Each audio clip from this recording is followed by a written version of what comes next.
a notorious tax collector in a sycamore tree, a despised Samaritan stooping down to an injured man, and a prodigal in tattered clothes dragging his feet back home. What do all of these have in common? Well, they only appear in the Gospel of Luke. Only Luke includes these and many more stories of the outsider, the castaway, the lost. That is because Luke's entire gospel is built around one critical verse.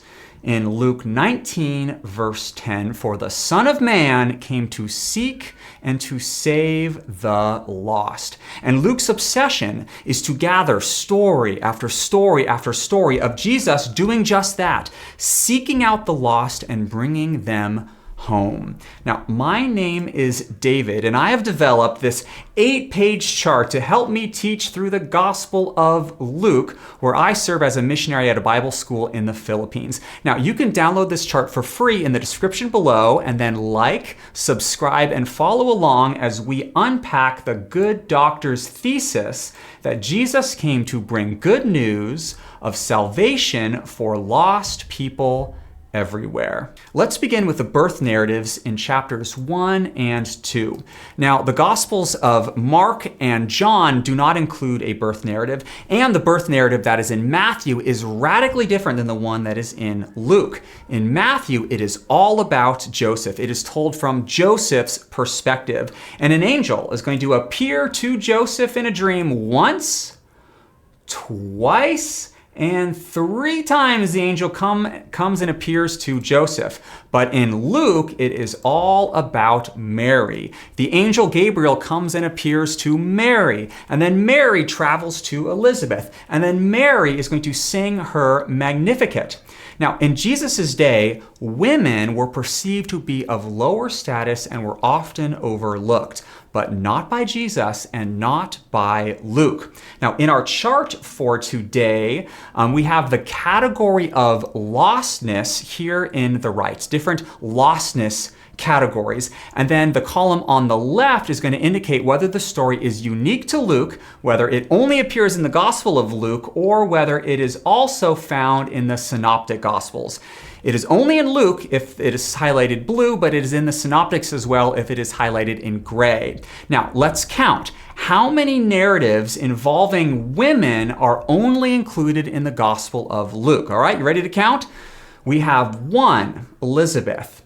2, Mary. 3, Anna. And then 4, the widow of Nain. 5, the sinful woman. 6, Mary, Joanna, and Susanna. And let's see, where's number 7? 7, Mary and Martha. 8, the woman with a disabling spirit. 9, the woman who is a persistent widow, remember her. And then finally, number 10 are the daughters of Jerusalem who are mourning over that city. Now, this is clearly a dominant theme in Luke. Consider also another category of lostness. So who visited the baby Jesus in the Gospel of Matthew? Well, it was wise men, dignitaries, offering rich gifts to Jesus and his family. But that story is set aside in the Gospel of Luke. We don't want to focus on that. Instead, Luke is going to say that Jesus is worshipped not by wise men, but by shepherds. It is to them that the angels announce, "Fear not, for behold, I bring you shepherds. I bring you good news of great joy that will be for all people. Yes, even you, even the lowliest shepherd, I will exalt with this angelic announcement." But let's keep going. How does Luke highlight his thesis of good news of salvation for lost people everywhere in the next section of his Gospels, chapter 3 and 4? Well, let's compare the baptism of Jesus in Matthew with the one in Luke.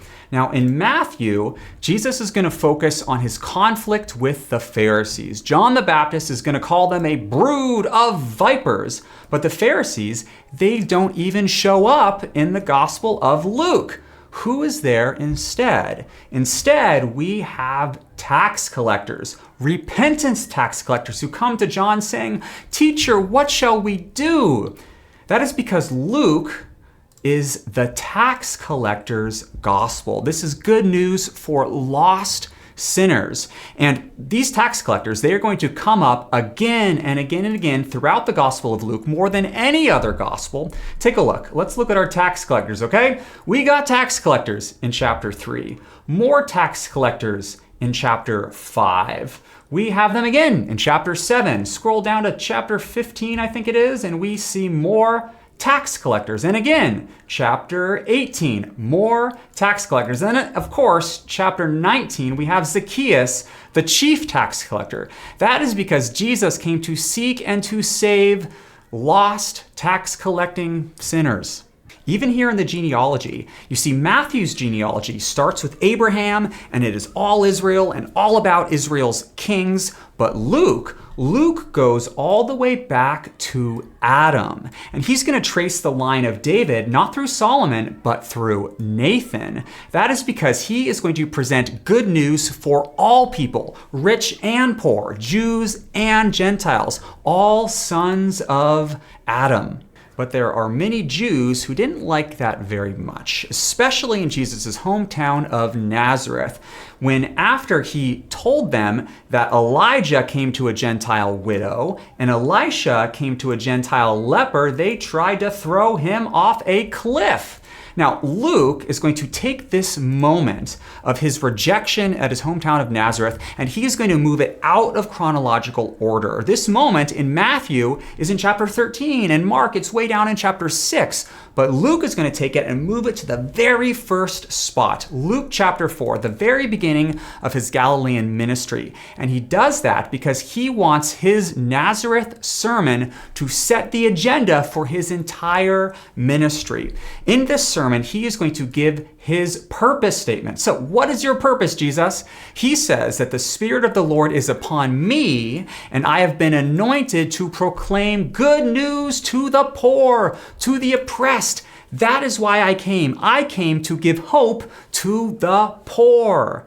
Well, that statement in Jesus' Nazareth sermon becomes programmatic for the rest of the gospel. So who does Jesus reach out and heal in chapters 4 to 9? Well, he's going to start off by healing a leper, someone who is unclean, and then he goes to someone who has an unclean spirit, someone who's demonically possessed, and then he heals a bleeding woman. She is ritually unclean, and then a centurion's servant. He's, you may say, ethnically unclean. And who next does Jesus call? Who does he call to be his disciples?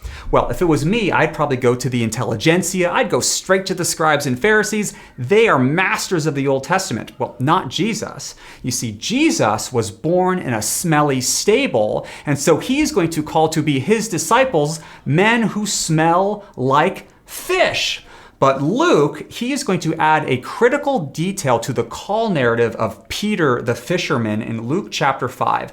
Look what we have here in Luke chapter 5. After the miraculous catch of fish, what does Simon Peter say? He says, "Depart from me, Jesus, for I am a sinful man. I am lost. I am a lost sinner." And Jesus says, well, that's great. That is just the person I'm looking for. And then he goes on the hunt for another individual who knows he's a sinner. Let's find ourselves a tax collector here in chapter 5. We're going to find Levi, the tax collector. And Jesus goes to him specifically and says, "Follow me."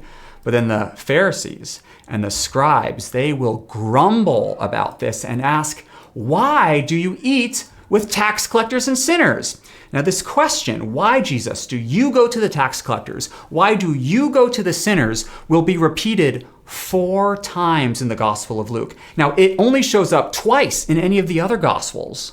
The next time this phrase occurs is in chapter 7, and it involves more tax collectors. These are men who repented at the preaching of John the Baptist. But the Pharisees, they rejected John the Baptist, calling him demon-possessed, and they rejected Jesus, calling him a friend of tax collectors and sinners. And they were right.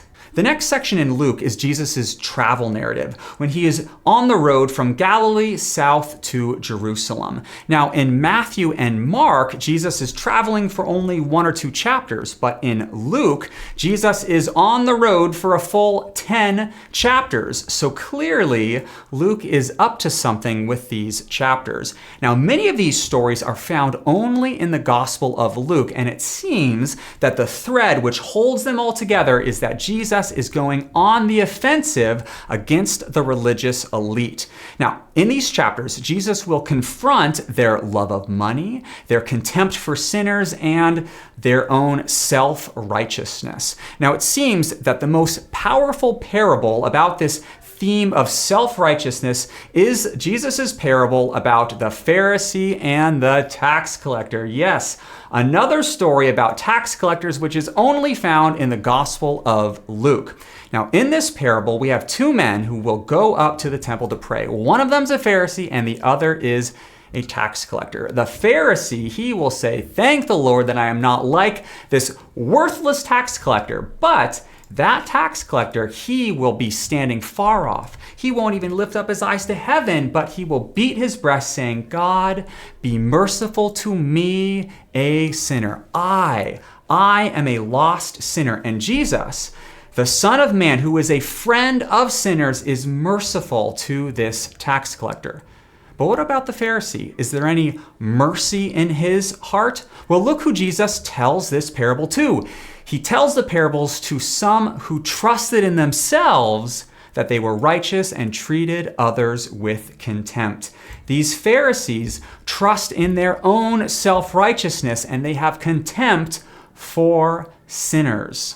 This is the subject of Jesus' 2 most famous parables. Again, only found in the Gospel of Luke. We have the Good Samaritan, the hated, despised Samaritan, who is doing what the religious establishment, the priests and the Levites, should be doing, caring for and binding the wounds of the injured. But that's not the only Samaritan story in the Gospel of Luke. We have the Good Samaritan here in chapter 10, and then we have another Good Samaritan in chapter 17. It wasn't the Jewish lepers who returned to thank Jesus. No, it was the Samaritan leper. Jesus is pointing to the hated Samaritan in order to teach the religious leaders how they should shepherd their flocks and what to do if one of their sheep gets lost. So what does the good shepherd do? Well, he will leave the 99 righteous sheep in the open country and go after the one lost sinner until he finds it. And when he does, he will pick it up in his arms and rejoice. Just like the woman who lost the coin and then finds it, she will rejoice, saying there is joy before the angels in heaven when one sinner repents. But instead of responding with joy when the tax collectors and the sinners draw near to Jesus, these Pharisees and these scribes, they grumble, saying, "This man receives sinners and eats with them." Just like the older brother in the parable of the prodigal son, when his younger brother returns, does that older brother eat with his father and celebrate? No, he refuses to, despite the fact that his father tried to convince him, saying that it is fitting, son, that we should celebrate, that we should be glad because your brother, he was dead, but now he is alive. He was lost, but now he is found. Each of these parables teach that Israel's shepherds, their religious leaders, have failed. They are no different from the wicked shepherds of Ezekiel's day in Ezekiel 34, where God says, "Prophesy against the shepherds of Israel, those who feed themselves and those who do not strengthen the weak. The sick they have not healed. The injured they have not bound up." What did the Good Samaritan do? He bound up the man's injuries. "The strayed you have not brought back, and the lost you have not sought."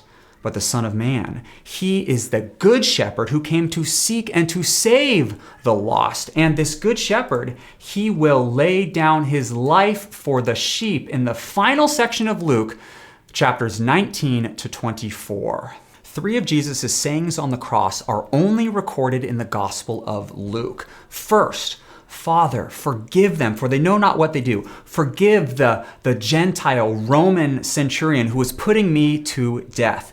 Second, today, you, sinner, you will be with me in paradise, for I am a friend to such as these.